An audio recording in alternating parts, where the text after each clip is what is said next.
Good morning students. हम 7 chapter कर चुके हैं। इसकी मैंने 4 वीडियो बनाई हैं। 4 वीडियो आपके पास पहुंच भी गई होंगी। आप लोगों को मुझे पता है कि समझ में भी आया होगा, उम्मीद करती हूँ ऐसी।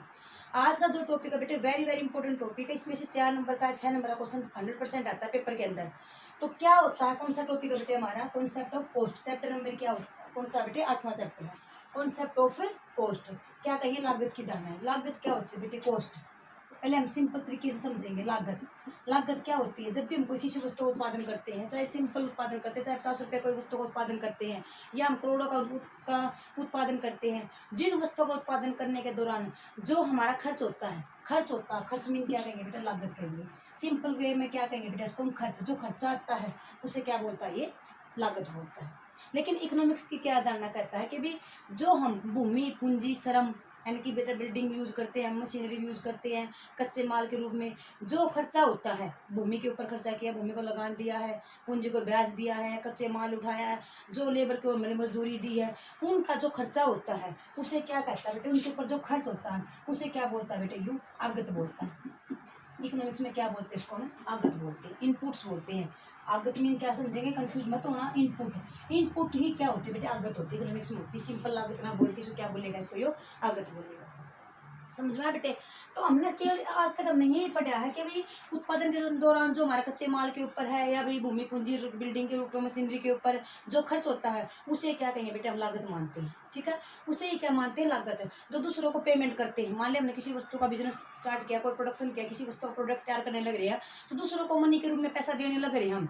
ठीक है, इतना खर्चा आया है, इतना बिल्डिंग वाले को दे दिया हमने, इतना मशीनरी को दिया हमने, इतनी लेबर दी हमने, ये सब, इन सब को क्या मानते हैं बेटे? हम लागत मानते हैं। लेकिन नहीं, इकोनॉमिक्स में क्या कहता है कि लागत के कई टाइप होते हैं। लागत के कितने टाइप बताए इन्होंने? 5 टाइप बताए हैं। इनमें से 2 नंबर का एक क्वेश्चन पेपर में श्योर होता है, 90% चांस होता है एक क्वेश्चन का आने का 2 नंबर का बेटा।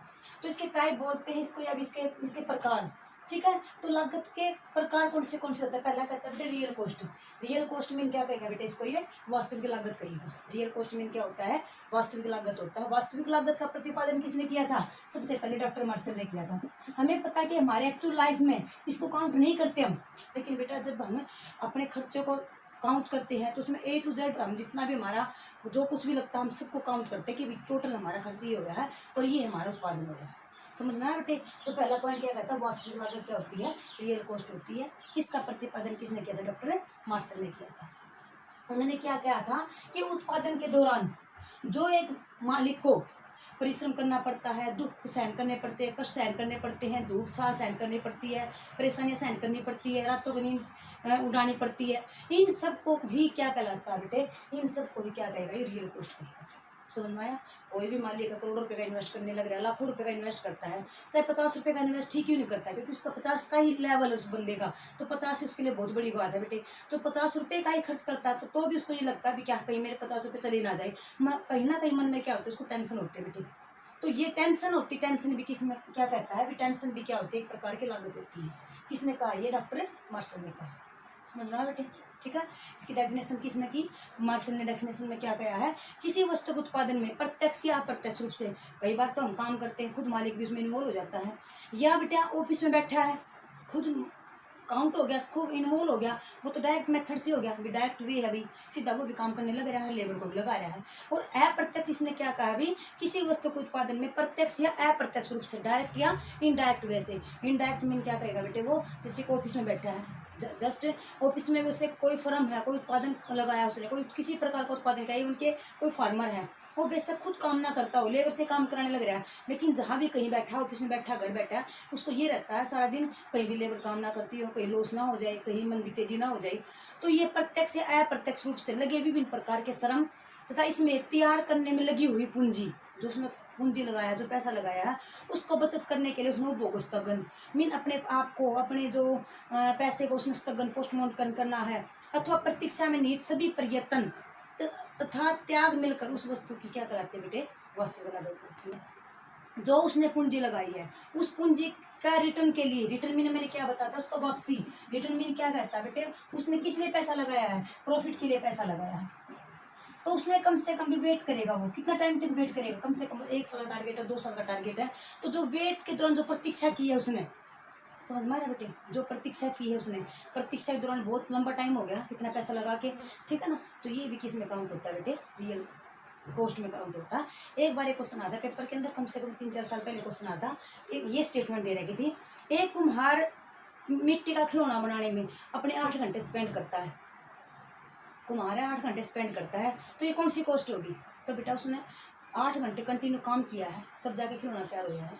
तो इवन की मिट्टी का कोई वेट, मिट्टी का कोई वैल्यू नहीं है, ठीक है ना ही इसका कोई रेट है, लेकिन फिर भी बेटा मिट्टी को काउंट क्यों करें हम, उसका परिश्रम भी तो किया उसने 8 के 8 घंटे, 8 घंटे काम पे लगे ना वो, उसके पसीना भी आया, परेशानी भी हुई है, धूप भी लगी है, छाव भी लगी, गर्मी भी लगी है, ठीक है। तो ये क्या हो गया बेटे, किस में काउंट करेंगे इसको, रियल कॉस्ट आएगा। ऑप्शन डाल दे मनी कॉस्ट है, इम्प्लिसिट कॉस्ट है, एक्सप्लिसिट कॉस्ट है, रियल कॉस्ट है, तो किस में काउंट करेंगे बेटा, इसको हमें रियल कॉस्ट में काउंट करेंगे। समझ में आएगा। एक कुम्हार को 8 घंटे बनाने, 8 घंटे में मिट्टी का खिलौना तैयार करता है, तो 8 घंटे जो परिश्रम लगा है वो परिश्रम किस में काउंट होगा, तो परिश्रम किस में काउंट होगा बेटे, वो रियल कॉस्ट में काउंट होगा। क्लियर बेटे।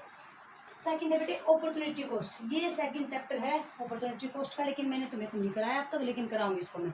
अवसर लागत क्या होती है बेटे, अवसर देखो अपॉर्चुनिटी, ये कहते हैं कि मेरे को अपॉर्चुनिटी मिली है, अपॉर्चुनिटी मैंने अपने लैंग्वेज में क्या बोलेंगे उसको बेटे, मौका बोलेंगे, बोलते हैं ना कि मेरे को चांस मिला है, मेरे को मौका मिला है, ठीक है ना। अपॉर्चुनिटी क्या होती है, अवसर होता है, ठीक है।